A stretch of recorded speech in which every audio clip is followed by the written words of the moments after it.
সুপ্রিয় শিক্ষার্থী, আসসালামু আলাইকুম। ১৮তম নিবন্ধন পরীক্ষার ভাইবার রেজাল্ট হয়ে গেছে। ভাইবার রেজাল্টে যারা টিকেছো তাদেরকে স্বাগতম। তোমরা অনেকে চিন্তায় আছো যে ভাইবার রেজাল্টের পর কি করতে হবে? অনেকের এ নিয়ে ঘুম নাই যে কি করব?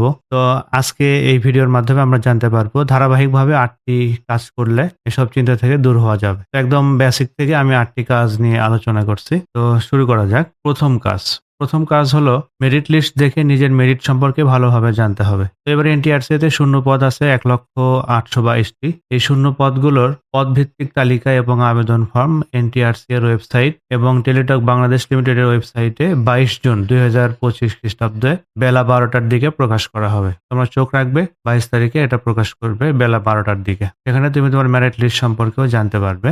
আর যদি এখানে জানা না যায় সেক্ষেত্রে মেরিট লিস্টের একটা ওয়েবসাইটে তোমার দেখতে পাবে যে কার কত মেরিট লিস্ট। এটা খুবই ইম্পোর্টেন্ট। মেরিট লিস্ট ভালোভাবে না জানতে পারলে কিন্তু আবেদনের সময় ঝামেলা হবে। এবার আসি হলো দ্বিতীয় কাজ। দ্বিতীয় কাজে গিয়ে ই-সার্টিফিকেট বা ই-প্রত্যয়নপত্র উত্তোলন। অষ্টাদশ শিক্ষক নিবন্ধন পরীক্ষা ২০২৩ এর চূড়ান্তভাবে উত্তীর্ণ প্রার্থীদের ই-প্রত্যয়নপত্র প্রদানের লক্ষ্যে ই-প্রত্যয়নপত্র দ্রুত কাজ চলছে আরকি এনটিআরসি-তে। পরীক্ষার্থী তার নিবন্ধন পরীক্ষার রোল, ব্যাচ, ইউজার আইডি এবং পাসওয়ার্ড ব্যবহার করে অষ্টাদশ শিক্ষক নিবন্ধন পরীক্ষার ই-প্রত্যয়নপত্র এনটিআরসি এর ওয়েবসাইট হতে ডাউনলোড করতে পারবে। ই-প্রত্যয়নপত্র ডাউনলোডের তারিখ ও সময় পরবর্তী সময়ে জানানো হবে। তবে এই সময় নির্ধারণ করা হবে মূলত পেয়ে যাবে সবাই আশা করা যায় সেটা হলো ২২ তারিখের আগে।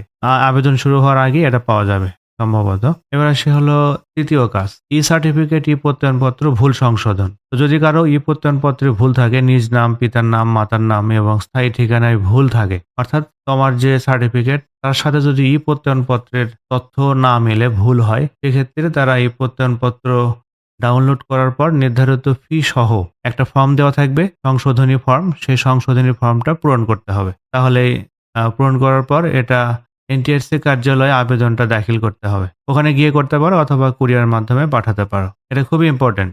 পরে কিন্তু চাকরিতে প্রবলেম হবে এই সমস্যাটা সলভ করতে না পারলে। তারপর চতুর্থ কাজ, কোনো বিজ্ঞপ্তিতে আবেদন। অ্যাপ্লিকেশন ফর্ম পূরণ ও ফি জমা দান শুরুর তারিখ হলো ২২ জুন দুপুর ১২টা। আর অ্যাপ্লিকেশন ফর্ম সাবমিটের পরবর্তী ৭২ ঘন্টার মধ্যে তোমাকে টাকা জমা দিতে হবে। টাকা জমা না দিলে কিন্তু তোমার ইয়েটা বাতিল হয়ে যাবে। আর অ্যাপ্লিকেশন জমা দেওয়ার শেষ তারিখ হলো ১০ জুলাই। খুবই অল্প সময়। এই সময়ের মধ্যে সবকিছু করে ফেলতে হবে। দিবাগত রাত ১২টায়। তো খুব ভালোভাবে মনে রাখতে হবে। টাকা কিন্তু অবশ্যই তোমাকে জমা দিতে হবে। তাছাড়া আবেদন বাতিল। এবার পঞ্চম কাজ, কোনো বিজ্ঞপ্তিতে আবেদনের প্রতিষ্ঠান চয়েস। তো একজন পরীক্ষার্থী বা একজন প্রার্থী শূন্য পদের তালিকা থেকে তার আবেদনের সর্বোচ্চ ৪০টি প্রতিষ্ঠানে চয়েস দিতে পারবে। উক্ত চয়েস প্রদানের পরও এই ৪০টি প্রদান করার পর কোনো প্রার্থী যদি তার চয়েস বহির্ভূত কোনো শিক্ষা প্রতিষ্ঠানে চাকরি করতে ইচ্ছুক হন, তবে তাকে অ্যাপ্লিকেশন ফর্মে প্রদর্শিত আদার অপশন নামে একটা অপশন থাকবে। সেখানে ইয়েস ক্লিক করতে হবে। ঠিক আছে? অথবা কোনো প্রার্থী যদি তার চয়েস বহির্ভূত কোনো শিক্ষা প্রতিষ্ঠানে চাকরি করতে ইচ্ছুক না হন, তবে নো ক্লিক করতে হবে। এটা কিন্তু মনে রাখতে হবে। অ্যাপ্লিকেশনে আদার অপশন নামে একটা বক্স থাকবে। সেটা তুমি ইয়েস ক্লিক করতে পারো অথবা নো ক্লিক করতে পারো। যদি ওই ৪০ টির বাইরেও তুমি চাকরি করতে চাও, নাম্বার কম থাকে সেক্ষেত্রে, তাহলে ইয়েস ক্লিক করে রাখবে। আর যদি তুমি চাকরি করতে না চাও ওই ৪০টার বাইরে, সেক্ষেত্রে তুমি নো ক্লিক করবে। এই ইয়েস ক্লিক করে রাখার সুবিধা হলো কি, যার নাম্বার কম তার তো তোমার চাকরি করতেই হবে। সেক্ষেত্রে সে ইয়েস ক্লিক করে দিলে যেকোনো জায়গায় এই ৪০টির পরে গিয়ে কিন্তু ওই বাকিগুলোতে তোমার জব হওয়ার সম্ভাবনা আছে। তো তারপরে আসি, এবার হলো পুলিশ ভেরিফিকেশন ফর্ম পূরণ। ষষ্ঠ কাজ, প্রত্যেক আবেদনকারীকে অ্যাপ্লিকেশন ফর্ম পূরণের সময়ই পুলিশ ভেরিফিকেশন ফর্মটি যথাযথভাবে পূরণ করতে হবে। নতুবা তার আবেদন ফর্মটি বাতিল বলে গণ্য হবে। ভয়ের কিছু নাই। এটা আবেদন করার সময় একটা ফর্ম থাকবে আলাদা, পুলিশ ভেরিফিকেশন ফর্ম, সেটা পূরণ করে দিতে হবে। এটা অবশ্যই পূরণ করতে হবে। তাছাড়া আবেদন ফর্ম বাতিল হবে। বি সিরিয়াস, মনে রাখতে হবে এটা। তো এবার আসি হলো আমরা সপ্তম কাজ, আবেদন ফর্মটি অ্যাপ্লিকেশন পূরণের ক্ষেত্রে যথেষ্ট সতর্কতা অবলম্বন করতে হবে। এটা ভেরি ইম্পর্টেন্ট এই বিষয়টা। আবেদন ফর্ম পূরণের সময় প্রার্থীকে তার নিজস্ব মোবাইল নম্বর ও সচল ইমেইল অ্যাড্রেস ব্যবহার করতে হবে। যে মোবাইল নাম্বার বন্ধ থাকে, ভাইয়ের কাছে আছে, বাবার কাছে আছে, স্বামীর কাছে আছে বা বউয়ের কাছে আছে, এরকম কোনো মোবাইল নাম্বার ব্যবহার করা যাবে না। নিজের যেটা সবসময় সচল থাকে সেটা ব্যবহার করতে হবে এবং যে ইমেইল সবসময় সচল আছে, জিমেইল অ্যাড্রেস, এটা ব্যবহার করতে হবে। কারণ হলো তোমার যেকোনো ধরনের সংবাদ এই মোবাইল নম্বরগুলোতেই আসবে। এসএমএস আসবে, পরবর্তী পদক্ষেপে এসএমএস আসবে। ওকে?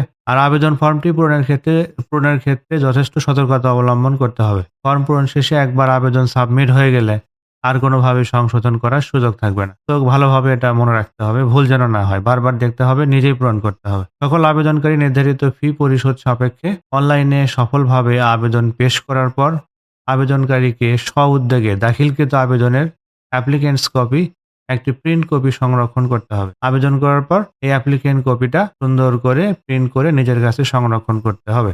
কারণ এটা তোমার পরে কাজে লাগবে। এবার সর্বশেষ যে কাজ, ৮ম কাজ, নিয়োগ সুপারিশ ও এমপিও আবেদন। আবেদন শেষ হওয়ার পর রেজাল্ট হবে প্রাথমিক সুপারিশ। এই রেজাল্টে তুমি জানতে পারবে কোন প্রতিষ্ঠানে তুমি সিলেক্ট হয়েছো। এরপর তুমি সেই প্রতিষ্ঠানে যাবে, সুন্দর করে খোঁজখবর রাখবে, তাদের সাথে কথা বলবে। এরপর এনটিআরসি এর চূড়ান্ত সুপারিশপত্র প্রকাশ করবে। যাকে বলা হয় ফাইনাল রিকমেন্ডেশন লেটার। এই রিকমেন্ডেশন লেটার সংগ্রহ করতে হবে। অনলাইন থেকে সংগ্রহ করলেই হবে। এরপর প্রতিষ্ঠানে গিয়ে ওই সুপারিশপত্র দেখিয়ে জয়েন করতে হবে। আর প্রতিষ্ঠানে গিয়ে কোনো ঘুষ লেনদেন করা যাবে না। কারণ এটা বাধ্যতামূলক, তোমাকে নিতেই হবে। তুমি যে প্রতিষ্ঠানে টিকে গিয়েছো। সবশেষে জয়েন করা হলে এমপি করার জন্য আবেদন করতে হবে। তো কিভাবে এমপি আবেদন করতে হয় সে বিষয়ে ভিডিও থাকবে।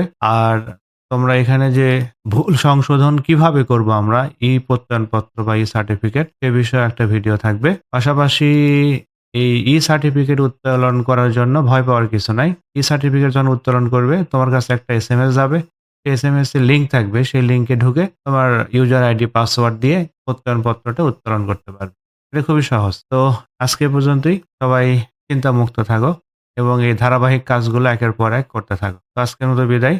সবাইকে ধন্যবাদ। Bye, by.